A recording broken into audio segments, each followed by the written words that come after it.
Hello, everybody. This is the 26th call of the Amazon Investor Coalition. These are weekly calls that are managed by the Global Governance Philanthropy Network. It's an outcome of the United Nations 75 Global Governance Forum. Our goal is to advance forest-friendly economic development across the Amazon region. And you can't have healthy economic development without healthy rule of law. So this week, we're going to invite Astrid Puentes from Colombia and the Inter-American Legal Defense Association to talk about her work. And we're going to conduct this interview in the form of an interview. So let's begin. Astrid, tell us a little bit about you and your life before AIDA. Hi, Jonathan, and hi, everybody. It's really a pleasure for me to join this call and see a lot of friends and people that we've been collaborating with for decades now. As you said, Jonathan, I am Colombian. I was born in Bogota. I was raised in Colombia, and I studied law there. And then I started working with environmental law since I was in law school, and just fall in love with international environmental law and public interest. Then I did a master's in comparative law at the University of Florida. And at that time, I already had learned about AIDA and have met a lot of colleagues from the region working on environmental law and got interested in that. So after I did the LLM at the University of Florida in 2003, I graduated and started interning with AIDA, Annual Justice in San Francisco. Actually, at that time in Oakland. And at that time, we started working with TOSA and Amazon Watch with the UWA case and other things for the Amazon. And I've been with AIDA since then, since 2003. So it has been a long time. Then after 6 months or a year in living in California, with Anna Siderstedt, that was only the two of us at that time in AIDA, we decided that it was better for me and the future team to be based in Latin America. So I moved to Mexico. The idea was to be here a year or two. And then go to Colombia, and then that become 3, and then I got married and have kids, and I've been here for 16. So I'm based in Mexico City, and I work with AIDA and doing regional work, including in the Amazon since then, 17 years now. Nice. Tell us, what does AIDA stand for? What is the acronym stands for? Yeah, exactly. That's an acronym. So it's an opera, as you all know, and at the same time is an acronym in Spanish for, I will say it in English first, is the Inter-American Association for Environmental Defense. And in Spanish, that means Asociación Interamericana para la Defensa del Ambiente, exactly, for AIDA. Tell us the birth story of the organization. Who thought it up? Where did it come from? So AIDA started in the 90s when at that time, the MacArthur Foundation had a program that was established to support environmental law in the region. And so in addition to, and to complement the work for conservation, they started to invest on environmental law. And they also did grantees meetings. And in those meetings, an organization from Colombia, Funde Público, that doesn't, I mean, still exists now, but it's tiny. But the founder, Germán Sarmiento, was a visionary that wanted to use and started to use litigation for the protection of public interest. And through those meetings with MacArthur, he met with people or other environmental attorneys from Mexico, Peru, the US, Canada, and Costa Rica, and they all were sharing the same thread. It was at the end of the 90s. A lot of the trade-free negotiations were under negotiation. Well, the first between the US and Mexico just was negotiated, and globalization was seen as a huge threat for the environment. And a lot of the same threats and challenges were shared by all of these environmental attorneys that wanted to use international law as a tool to better protect the environment in their countries and in the region. And that is the seed for AIDA. AIDA started then with seed funding from MacArthur in the grant was 96 and AIDA was started in 98. We are registered in California and now we're also registered in Mexico. And since then, we have been a regional organization, mostly of attorneys. All of us are in Latin America and are born and raised and studied law in Latin America. And we also coordinate with scientists. We have 3 scientists in our team and communicators and development key people like Eli in this call. So we are using the law to support communities and organizations all over the region for environmental protection and human rights and climate justice. That's one of the things that we didn't include at the beginning, and now we're working for a few years. Tell me about not your member organizations, or maybe they used to be member organizations. Tell us a little bit about your partner organizations. Names. Right, and that was a key change. AIDA at the beginning, the idea was to be only a general secretariat, so that it will be coordinating the work that the organizations in different countries were going to implement regarding international law, including bringing legal cases at different international fora. And very soon they realized that that was not possible because people already were overwhelmed with work. And it's not the same to be an attorney in each country than to do international law. And that's when AIDA's staff started to grow. And so we work very closely. At the beginning, we used to have, and we still have, participant organizations that are organizations that we closely work with. And these are SEMDA in Mexico, Earth Justice in the US, Eco Justice in Canada, SPDA in Peru, Sedarena in Costa Rica, and then others came like FEMA in Chile, Ecolex in Ecuador, Justicia para la Naturaleza in Costa Rica, and Funde Público in Colombia that used to be very strong, and with the time and the founder passed away, so that's not, we're not working with them that much. And so that was the first years, and now what we do is we basically coordinate directly with organizations and communities in different countries, including in Brazil, where we don't officially have a participating organization, but we do a lot of work. The idea behind that is that the participating organizations were going to be our only or most like sister organizations, and now there are many more other environmental law organizations and people litigating and using international law or that we coordinate with. So that's one of the things that we are changing or have changed in the history of AIDA. We still coordinate very closely with these organizations and others that are using law or directly litigating. When we spoke earlier, I remember 3 pillars of your work: environmental governance, environmental justice, climate justice. Can you tell us how you came up with those and give us a little bit more details about each of those? Sure. So as we all are working in this, there are tons of things to do. There's a lot of work. As you know, Latin America and the Caribbean are more than 30 countries, so that's a lot of work. And we, over time, have been always identifying how can we be more strategic about the work that we do. We're working in a region, as you know, where there's a lot of inequalities. It's one of the most biodiverse regions worldwide.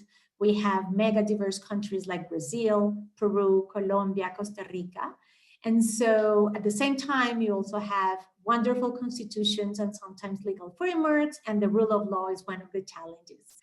And so for us, environmental governance is key. So it's not only advance with a decision or have a good legal decision from a court, but specifically strengthen environmental governance in general, participation, transparency, and collaborate for the strengthening of the rule of law. So that's one key pillar that has been in our work. The other element that we have been working a lot is linking environmental protection and human rights. So the work that we do as attorneys is not only about protecting the ecosystems and the species, but linking that with the human right, the protection of the human rights. And I mean, this is same thing in the Amazon or Mesoamerican region, where communities are linked with the ecosystems and the areas that need to be protected. And at the same time, it's about the rights. So that is another pillar, which we call environmental justice, that in the US traditionally is seen more with an agenda linked with, for example, Black communities or Latino communities. And in Latin America, when we talk about environmental justice, is crossing this environmental protection to make sure that human rights are also protected. And that's another pillar. And the third one that is crossing everything and is transversal and with time gets more attention and understanding, it's climate justice. And it's in the same idea. We don't work in AIDA for only diminishing emissions or numbers of hectares to protect or how many tons of CO2 we need to take out of the atmosphere, which is key, but we need climate action, including people and communities in the center. Also because Latin America is one of the most, or actually is the most unequal region in the world. So we don't want to have environmental protection or climate action without having people. And so that's the third pillar. Thinking also that communities and people that are less responsible for the climate crisis are the ones that are suffering more today, the impacts. And so that is one of the key things that we have been working, and even including human rights in climate. So in the negotiations, in the NDCs, everything that it's done about climate, we have prioritized over a decade to include human rights. Let's talk a little bit about attorneys and attorneys in the United States compared to Latin America. Being an environmental defense lawyer or environmental defense litigator is an identity. It's a march for justice. But how many are there? How does the environmental defense attorney landscape in the United States compare to the equivalent landscape across Latin America? So there are not concrete numbers, and we have tried to have some numbers for Latin America, but we don't, I mean, we have dedicated better the time to do the litigation or the work. But as far as we know, there are around dozens in Latin America, environmental attorneys doing this work. In AIDA, one of the things that we're proud of with other organizations is that we have a group of teams that are professionals, full-time, dedicating our careers to this with salaries and with organizations that support us. That's not the general. We see a lot of attorneys that are working in our countries with very little resources. And if we compare that to the US or Europe, the numbers are really worrisome. No? There are hundreds, even in one organization in the US, one of these large organizations of environmental protection, there are hundreds of professionals. It's probably a piece of that we have in Latin America, so it is definitely not the same. And that's one of the things that we have to invest and continue. And I think that's one of the key things that we have seen over the time that AIDA and other organizations have worked. When I started, I remember that even before I was with AIDA in the master's, I took a class on environmental entrepreneurship. And the professor asked us what was our dream job. And I describe it as do international environmental law in Latin America. But there was none position for that. There was no other person was doing that. And I was the first attorney in AIDA, and now we are about a dozen. And then also there's a lot of other organizations having attorneys across the region, including with indigenous organizations, universities. But again, we're not even close to what we need. And that not only is about attorneys, is about communicators, scientists, community organizers, all of them parts of the puzzle or the petals of the flower that we need in the region. We also, as you probably know, Latin America is the most dangerous region worldwide. And we have seen that. And a lot of us in this call have seen that our friends, family, close people have been threatened, even killed. And so here in Latin America, it's not only about using the law to protect X or Y ecosystem, but it's about making sure that the people, that we all are safe. And that is definitely a challenge that other people do not have in the US, or at least not the same challenge. I mean, we have had colleagues in the US being subpoenaed or going to court because of all of the work that we do. But the threat is different. So that is definitely something that we still have to strengthen. The amount of resources that is available is also still very unequal, really. Let's go a little bit deeper into the work of AIDA and the legal planning and litigation and defense. So when it comes to gold extraction or mining, illegal or legal, and large infrastructure projects like roads and dams, tell us a little bit about your historical work in these areas. So one of the things that AIDA does is that we look at the strategy. I mean, at the end, the laws and the legal actions that we have are tools. And so we identify which tools are going to be useful for whatever is needed. One of the things that we are seeing, as you mentioned, is that in general, extractives is a huge challenge and threat really to the ecosystems and the communities in the region. So we have identified, have worked, for example, in dams for over a decade because it's not clean energy. And that's one of the key also problems that we have. They're seen as clean energy. They're getting now funding from, for example, climate and seeing a solution. So what we see is how can we strategically, first of all, prevent some projects that will be mostly destructive, and also strengthen the rule of law and strengthen standards and legal frameworks. And so in the case for dams and mining and infrastructure, AIDA has research for international best practices. We are about to publish a report that we already have ready. It's only in design about key best practices for EIAs, for environmental impact assessments. It's going to be available in Portuguese, English, and Spanish, so that most of the continent will have it available in the hemisphere.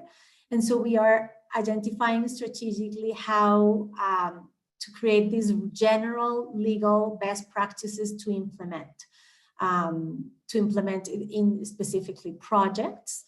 But we also know that we can't advance and get the victories that we need project by project. There are hundreds of dams, it's illegal mining in all the Amazon. So we are investing also and advancing on capacity building. And so we just started some workshops on mining in the Amazon that some of you have seen. And we just last week had the 3 first workshops so that we can talk to communities and organizations and even key people, scientists in the region to strengthen that knowledge. We also have produced a few documents on, for example, science and standards about what are the things that a government has to have in mind when doing EIAs from the scientific and technical perspective. And also we have advanced a little bit on solutions, and this is definitely something that we would love to improve and increase more, because we have said no to dams or mining or fracking or now coal. We also are working on coal. But we also need to give governments and help identify solutions. So that's another key thing.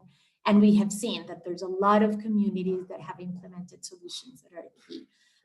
And that is the root of the mining or the whatever extractive that the Amazon is happening. Today's mining, a century ago was robbed, or the robbers. So that's a lot of the things that we're doing is trying to use the law to face the root of the problem.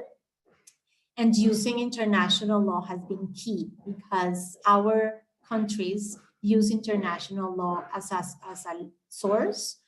And also, it's a key thing to increase the pressure and to advance things that maybe nationally are not able to be seen. Belo Monte is one example that it's more than 10 years ago, we had the dream to stop it. We unfortunately couldn't stop that monster in the Xingu River, but at least today, it is an example of what should not happen. And investors know about that, insurance know about that, banks know about that. And so creating at least precedents to avoid these kinds of things to be repeated in other places. Whenever we can't prevent or stop a project, then at least creating accountability is something that we are working on. Let's go a little bit deeper into the question of international law. So all countries have law and environmental law, and there's a relationship between local law, national sovereignty, and international law. And sometimes when a country's laws in the books don't go far enough, the employment of international legal instruments becomes a way to find justice. So could you tell us, educate us a little bit about the treaties that are involved and also the intergovernmental and inter-American judicial structures like the Inter-American Court of Human Rights and how you guys have used such structures? Thank you. And I don't know if you hear in the background that my neighbors are doing some renovations. So they just started that more sound. So this is the pandemic reality. So with international law, we have we use the universal system that is the UN. So the UN has all of this structure. There are human rights treaties, but there are also environmental treaties and other treaties that are related even with labor, like the whole International Labor Organization. So we use basically, as I mentioned, the tools, whatever treaty or report that can be useful.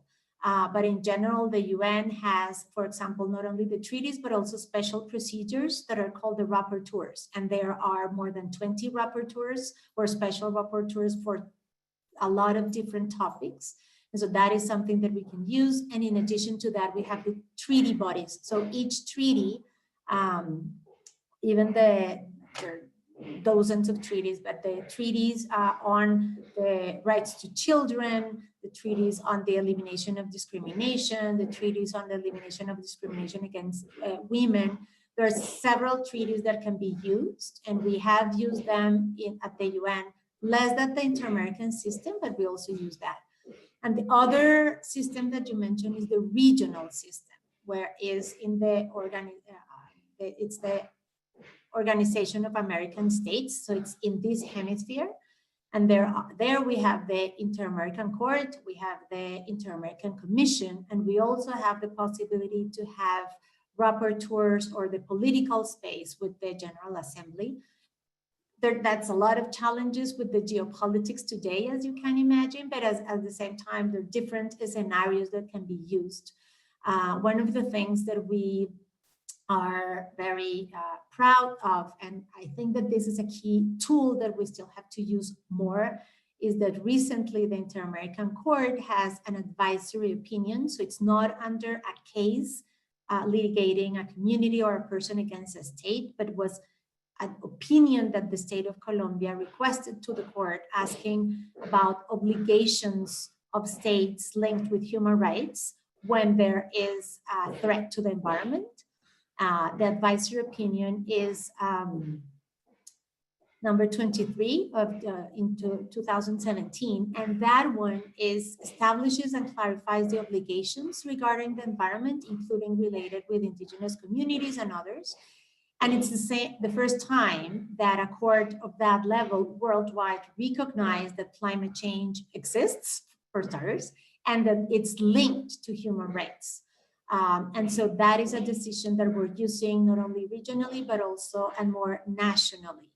And we know that sometimes our states need that international pressure or a leverage. It's an additional leverage to either comply with their constitution, comply with a decision, or advance decisions that we need in different countries. That, for example, we are using today in Colombia, fracking, that is this extraction of gas and oil using hydraulic fracture, has a judicial moratorium today in Colombia, and has had for almost a little bit more than 2 years. And so these are tools that we have used. Same thing with the Paris Agreement. We also are using the Paris Agreement that is binding in our countries because it was ratified. So once it passes Congress, then it becomes an obligation. And so, yeah, there are a lot of international treaties. We also have used a lot the Ramsar Convention. That is a convention to protect wetlands. And we have for decades for 15 years used the Ramsar Convention to call attention from the Secretariat whenever there's a project that can be destroying one of the wetlands that the Convention protects. Yeah, there are other treaties that maybe slip my mind now, but it depends on what we have done. And this is definitely key to be part of the strategy. We know that there's no silver bullets. And in the case of, I don't know, the UWA case or Belo Monte, there's like a combination of things where people and the communities are at the center and they are identifying what is needed. And we as attorneys help to identify international law so that we can see how that can strengthen the strategies under development. Great. Okay, we're reaching the midway point. I've got 3 more questions, and then we're going to open it up for other people. So the next one is, Astrid, you and I spoke previously about the design of legal systems in the region and the need to increase risks for business as well, not just for governments and civil society. Governments need to see more viable economic opinions or options to conserve the Amazon, for example, so they can leave oil and gold in the ground. Instead of just litigating what is wrong, we can strengthen what is right. What ideas do you have to make that possible? Right, that's one of the things that I mentioned at that's what the things that I was related to when I said that we, and in this I include everybody in the movement, not only AIDA, that we have to continue and strengthen working on alternatives and solutions, and not only say no to projects, and that's a huge challenge. There are a lot of solutions. One of the key things that I think we have to do, and it's pending, is to actually put communities and people in the center of the work that we're doing. And we don't see that still in the climate action. Still climate action, and I don't know if you saw like the Ambition Summit on Saturday and the proposals from countries, all of that is still done from a technical perspective with only one perspective, and communities are still not included there. So we really have to see what are the things that we need to still do. For example, when we're talking about energy, and again, Belo Monte is a good example, it was a project that when we talked with people from BNDES that were funding the project, people that used to work with Odebrecht, that was one of the companies that built the project. When we talked with people from the government, there's not one single person that has told me that they wanted the Belo Monte to be built or that they thought that Belo Monte was a good idea. Everybody thought that was a bad idea, and still they did it, right?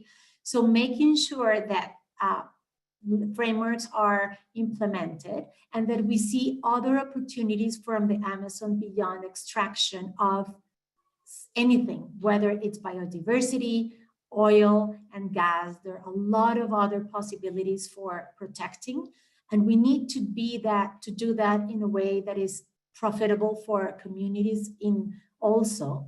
And the way to learn that is to ask them and to include them. And a key element also, and you're thinking about like suggestions or proposals, is also to have a gender perspective, because women are not only the most impacted with this infrastructure, whether in indigenous communities or local communities or cities, women are most impacted by the climate and the biodiversity crisis, but they're also part, or we are also part of the solution. So that's another key thing that we have to do, and definitely use the potential that our countries have.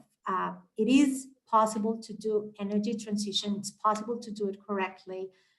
There is also a lot of inequalities. So advancing in the responsibility from all the change, you mentioned government and also businesses. And we think in AIDA, and that's one of the things that we want to explore more, is how to make businesses worldwide accountable for the destruction of the Amazon, and how to increase not only the responsibility, but also the solutions. Because we mostly we see the legal, including us, the legal work done against countries, which is key, and we need, and governments, which is key, and we need to continue. But there's a piece of the chain that is not being responsible, and that is the companies and local consumption and consumers. So that's one thing that it's important to see, and make sure that investments are actually accountable and are done in a way that is sustainable, and that will actually be consistent with all of the promises and the international treaties that we have. Can you tell us a little bit about the rights of nature and where that's had success or not, and what it is for those who might not know? For those, exactly. I will start with the last one then. So rights of nature is a concept that has been developed for the last few years that considers nature as a subject of rights and not only an object of exploitation or extraction. We have two constitutions in Latin America that include them, that it's Ecuador and Bolivia. And that has helped a lot to at least have nature as, or consider the concept that nature actually has rights, and thus we have to protect her and conserve. One of the challenges that we have seen is that while these countries or other in laws have mentioned the rights to nature, those same constitutions, and we have it in the Ecuadorian constitution, also considers extractive of oil as a national priority. So there's a lot of inconsistencies while protecting right to nature, continuing doing this extraction. We have an experience in Colombia. We helped for the Atrato River. That is a key river in the Chocó area, which is absolutely key, and for decades has been impacted by illegal mining of gold mainly. And here it's a lot of illegal mining by small companies, but mostly communities or illegal actors. In the Chocó region, we also have paramilitaries and guerrillas, so it's all the conflict in Colombia mixed there. And so it was a litigation that a Colombian organization worked with the indigenous communities and the Afro-descendant communities in that area. And they thought that considering the Atrato River as a subject of rights will help them to increase the protection, because it was not only, as I mentioned, an element of an ecosystem that is the river, but also whenever the river has rights, then it increases the level of protection at the constitutional level, which was recognized by the Constitutional Court. And that has been advancing, and it really needs a lot of background and really a movement to be that, or to have that behind, so that it actually moves beyond only a recognition of a decision. In Colombia, there's also another decision that declares the Amazon subject of rights. And that decision has been still pending to be enforced. And one of the challenges there is that, for example, indigenous movements were not included as part of the litigation. And so it has been difficult to advance. But that is, so recognizing rights is definitely something that is advancing. We have decisions in New Zealand and other parts of the world. And it helps, or it can help as a tool, but at the same time, it makes us think whether we need to recognize rights to everything in order to protect it, which is kind of a failure of the legal system. And so that's one challenge that we have today when Wall Street included water as a commodity that now is being under negotiation in Wall Street. And water is also a human right, right? So it's again, tools that we need to implement in reality. And that's one of the challenges that we have as attorneys, to make sure that law is actually being implemented to change and to create justice in the ground. Last question for me, and then I know people are super excited to ask questions of you, so we'll make this quick. I remember the work that you guys did on coral reefs and how it was able to influence policy in 6 countries.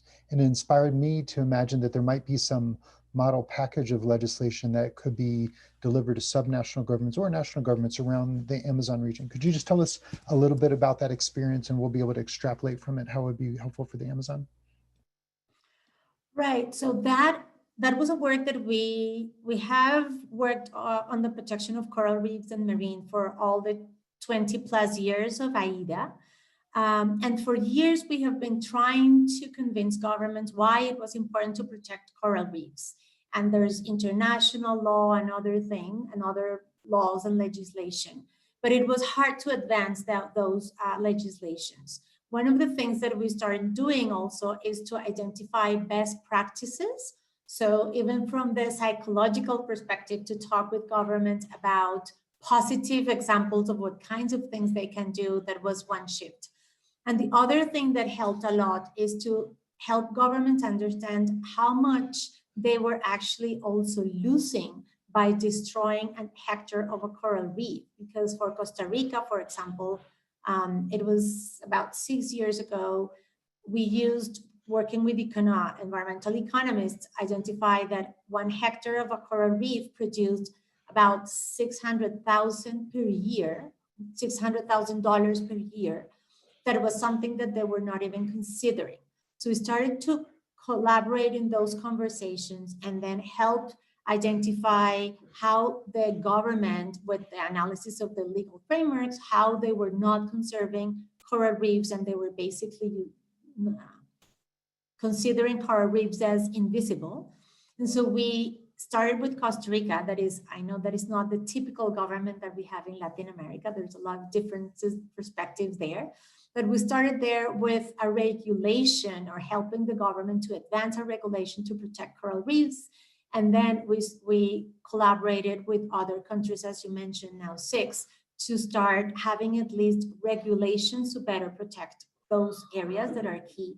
And maybe this is a key thing that we can do for the Amazon, and complementing the law and the numbers, because we, again, as with the example of water in Wall Street, not everything has a price and cannot have a price. So identifying also with governments, why is it important and how can they benefit by conserving an area?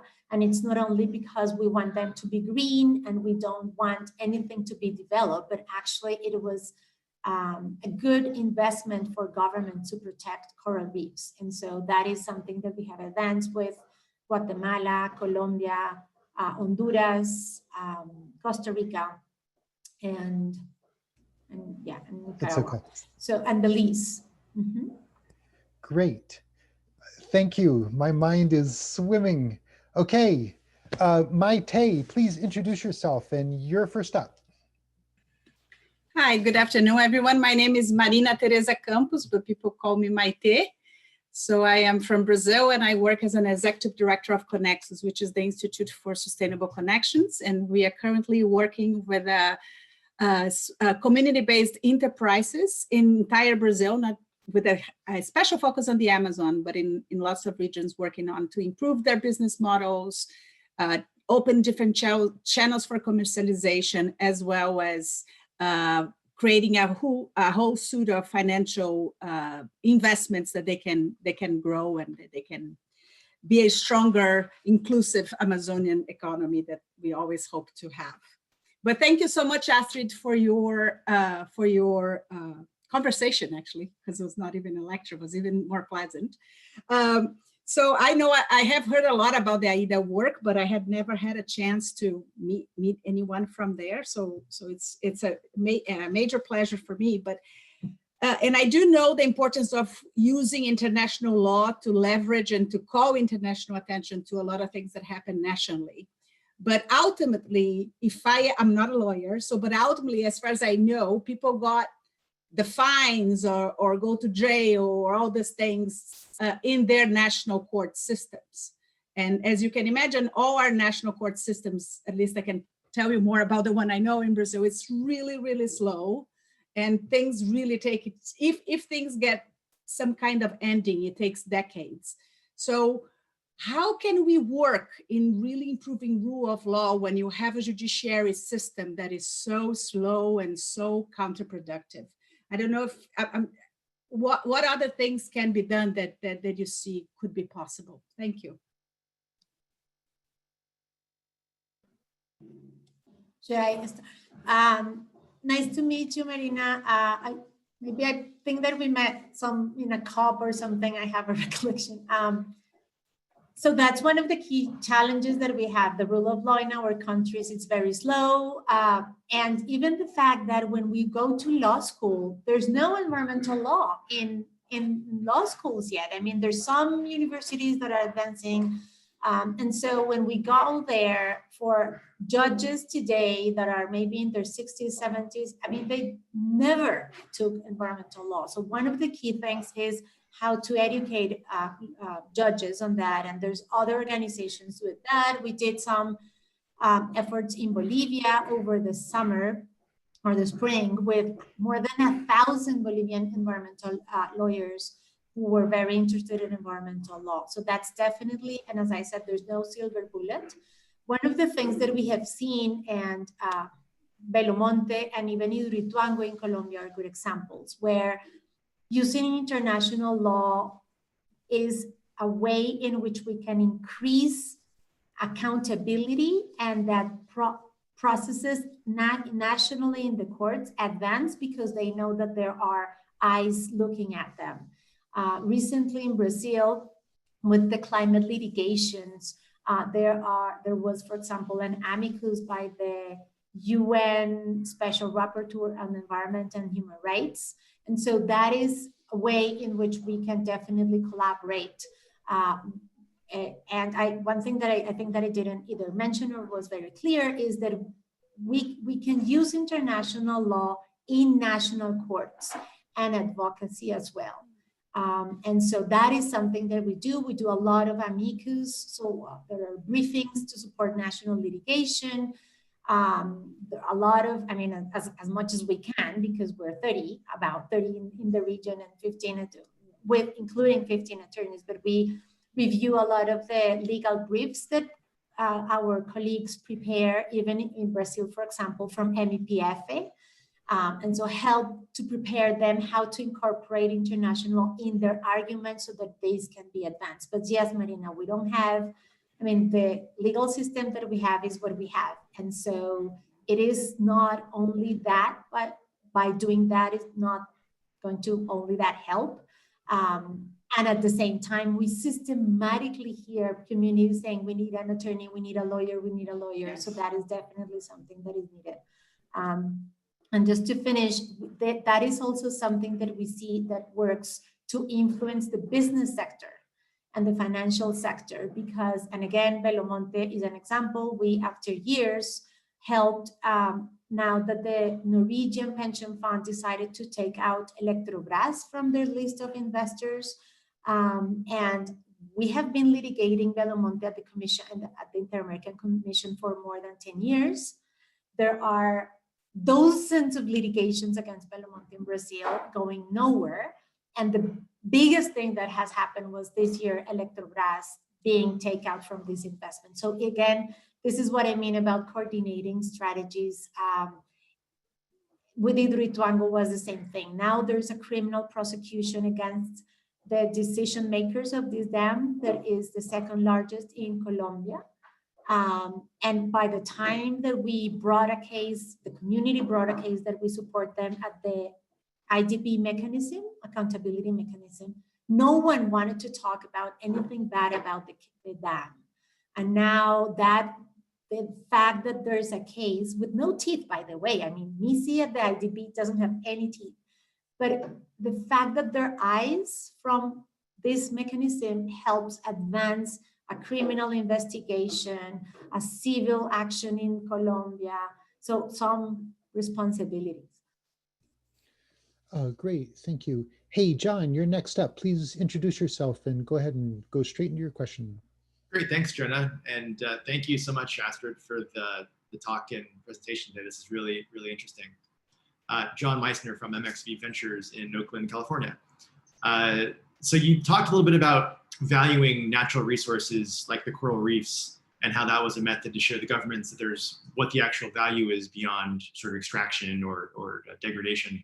Are there standards around that type of a thing, international standards, or do the methods kind of change every time you try to do this? You bring a different consultant in, they do their method, kind of that type of thing. And then also follow up to that, do the governments in South America recognize the validity of those assessments for the value of, say, a hectare of coral reefs?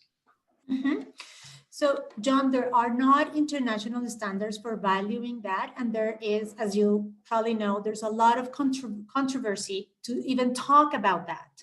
Because as we know, I mean, nature is not only is not only valuable because it has a price, because nature doesn't have a price, as we know, right?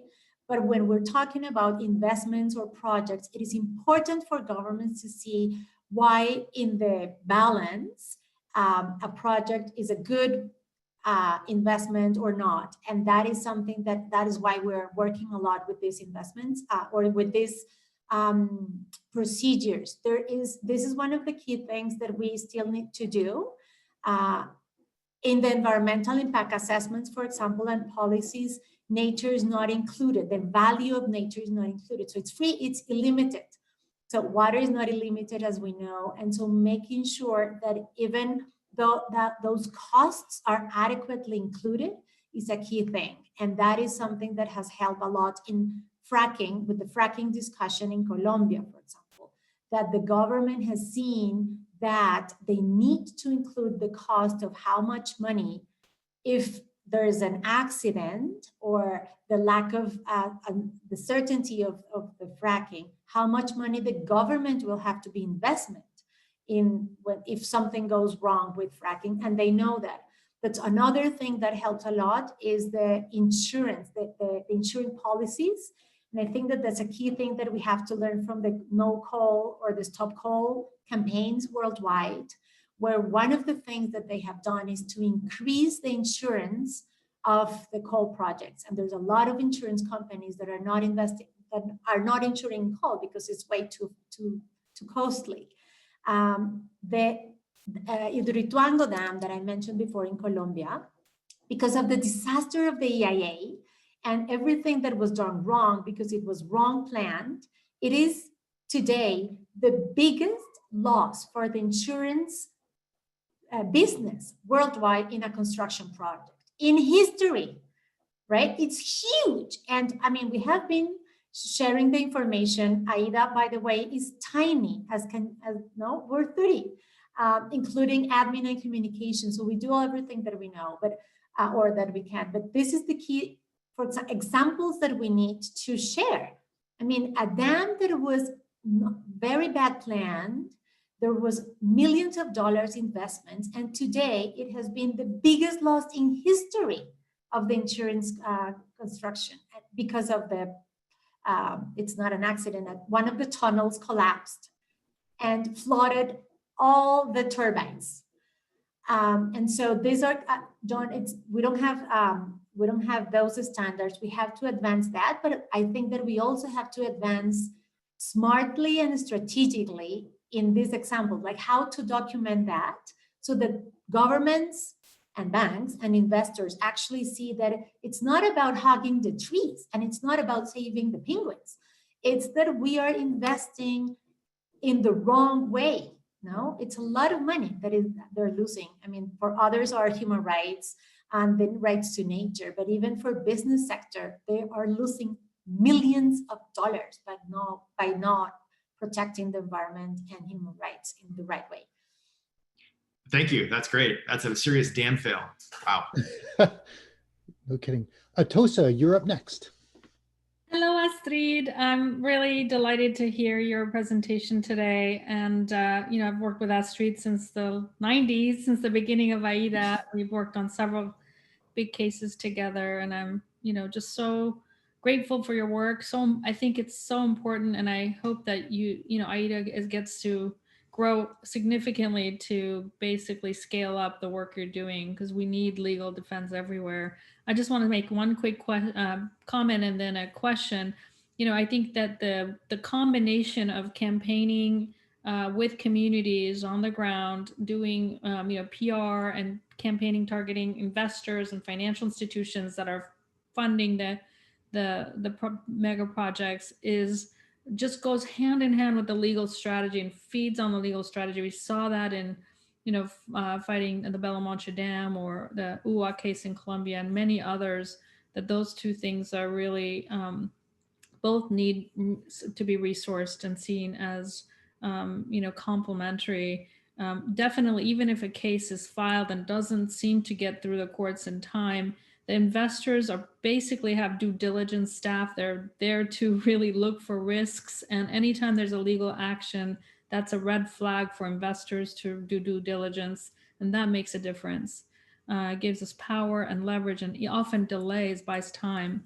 So that was my comment. My question is, as you look in the coming year at the different cases that are coming up, what are some of the 2 or 3 important cases for us to be really getting behind and building a collaboration on that you see that AIDA is leading? I also just you probably know the UA case made it to the Inter-American Court on Human Rights. So we have that important case that you were a part of back in 1998. But anyway, what are the 2 or 3 cases we should really keep our eyes on? I know we don't have a lot of time, but I'd love to hear it. Thank you so much. Right, and I speak a lot. So I absolutely support what you said at the beginning, Atossa, and I want to mention a couple of things, including, and so thinking about the 3 cases, the UA case at the court is definitely one that we should look at and see how we can support with stretching the resources that we have. And in that case, we reflects a lot of the cases that we work. The fact that there is a case that was brought at the Inter-American Commission internationally opened the possibility for the communities to have meetings with high positions from the Colombian government. They're not heard, like literally they're not heard. I have one of the other cases that we have is in Peru, La Oroya, which is not about the Amazon, but it's about public health and a smelter that has been operating for almost 100 years. It has been more than 10 years at the commission, and it hasn't been decided because it's too complicated and it's a lot of political situations. And one of the women that we represent, they systematically were denied to receive copies of their medical history at the hospital.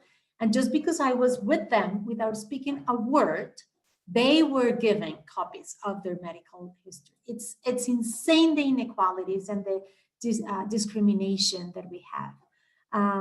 I think that fracking and the fact that fracking today is suspended in Colombia, has a judicial suspension, is key. Not only because it's maybe not directly linked with the Amazon, but what we're dealing here is key decisions that we have to stop things to advance.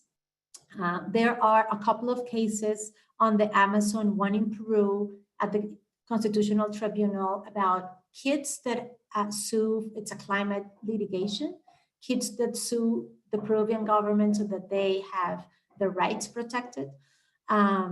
And stopping coal, I think that is also, I mean, there are a lot of things, the Guarani cases, and I'm just brainstorming, but the Guarani cases in Ecuador, I think are key. Making sure that we don't forget about the Xingu and Belo Monte. I mean, it's huge work that a few of us here are also involved. And people today just forget about that. And the dam is still there. We have the Belozon that is a mine. So making sure that those things that are happening, we continue using those examples as why we have to make things differently. We are facing the recovery with the pandemic, and the governments are increasing investments in everything that has to go away. So we really have to, this year, as you mentioned, is key to put light on what is working and what needs to be getting attention. And that is why, like, the work that we do in the US and Europe definitely supports the work that is done in Latin America. Astrid, I want to thank you on behalf of all the other people participating in the call and on behalf of the Amazon for all of your extraordinary work. Thank you for educating us. Thank you for enrolling us. Now at the top of the hour, we go to what I call water cooler time, or office hours, where there isn't a set agenda and people are welcome to introduce themselves and sort of ask each other questions in an unstructured way. I see that you post your email. Everybody, I encourage you to follow up with Astrid as much as you would like. And thank you so much for joining us. Any last words? Thank you. It's great to see you. It's great to see a lot of friends and colleagues here in our boxes. And so hopefully that we will continue being in touch. And thank you also for your work. We're all of this together. Great. Okay. Happy to follow up. The floor belongs to anybody. Hi, everyone. Thank you.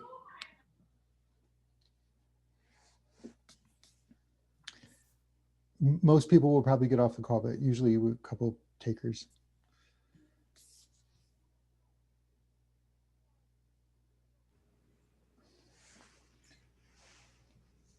Astrid, I'm just so, I'm just remembering the important work we've done on Belo Monte, and I do think you're right that that issue really, it needs like almost a refresh, because there were some legal decisions recently. Yeah. Those, I mean, we won dozens of legal actions and then we lost the next one. So, but right now it seems like there's some momentum. It feels like maybe a blog post or an op-ed or something in that could really be circulated would be really great idea. Yeah, absolutely. Yeah. And I mean, we're happy to continue talking. And it's not the same as, if it's a national newspaper or the New York Times or no. So all of those connections help us a lot to spread the word, really. That's right. Great. I have one question, Astrid, that we just didn't have time to get into. I know it was a lot of the time go. It was great though. Could you tell me a little bit about how you guys, also I want to catch it on record because the call is still being recorded, about how you guys consult with local governments or NGOs on international instruments, like how to change your strategy in response to the climate agreement or how to become a candidate for the Green Climate Fund.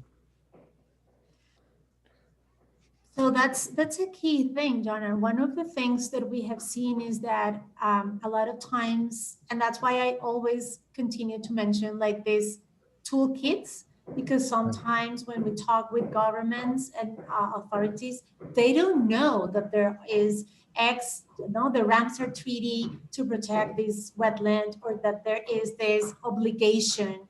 They're just so isolated that sometimes people don't even know that this can be useful. Also, when we talk about governments have a lot of people, authorities, and then we see the environmentalist minister fighting with the finance minister. So we consult, we ask what is needed, and we try as much as possible to understand what is happening. And I think that that's one of the key things about AIDA or other colleagues, that we are based in the region. So we understand not only the things that are on top of the table, but like in between the lines and the political threats that can move things forward in a different direction. And in a lot of ways, and it's happening now with Mexico, for example, or even with Colombia, that when a country is being inconsistent nationally, but they have internationally experiences of leadership about how environmentalist they are, then we use that to show the inconsistencies and how if they don't advance something, then they will be violating international law. And just sometimes by mentioning that, they don't like that and they don't like to be seen like that. The other thing that happened is that with the US or European funding, they will be risking some of that funding. Hopefully the US and Europe will be more consistent with the human rights, etc. They're not, but sometimes we have that leverage as well. I don't even talk about that, but in Colombia, we worked a lot for years against the US policy to spray coca fields with Roundup. And so what we didn't advance nationally with the government, we could with key spokes or people in the Senate and Congress in the US that will include requirements or conditions for the disbursement of $2 billion to Colombia. And so it's a combination. And we were the people sending the information as AIDA, the legal and environmental and scientific information. The key people at Congress were based in the US, in Washington. So it's really a combination, and a key element there is to understand the issues correctly and to see who is influenced, who do we have to convince, who is putting the money, who is making the final decision, to see like what kinds of leverage will be more useful. There are a lot of situations, and Atosa is still here, and happens a lot with Brazil, that a lot of situations when we do work, but we are nowhere to be found because it's better that international organizations are not seen. But there are others that it's better, it helps more because the government, this is a positive leverage that they see. No? So it's really a dance a lot, Jonan, and to really make sure that you understand, because sometimes, which happened also with Macri and the fires in Brazil, he wanted to say that he was supportive, and then Bolsonaro was accusing France to be imperialistic and tell them what to do, which is exactly the scenario that we don't want. So it really makes a difference to be consulting and having the feet in the ground so that we can strategically and positively use international law or other tools anyway. Atosa, you're the reason I know about Astrid. Really? You told me back in 2017 when we were putting on Nexus, and I just had it in my notes. And oh, cool. Yeah. Well, Astrid, I'm excited to brainstorm with you on the UWA case, both the UWA case and the Waorani case that have been going on for UWA case for 20 years, and the Waorani case since 2003. Are both going to the court, the American Court on Human Rights this year. So those are. Oh, I didn't know about the Waorani. Yeah, they're both going to the court this year. And so we really need to powwow on, with you and Sahil and, groups in Ecuador and Earth Rights, like all the legal groups. We should really powwow and figure out how to make the most out of those moments. Those are really.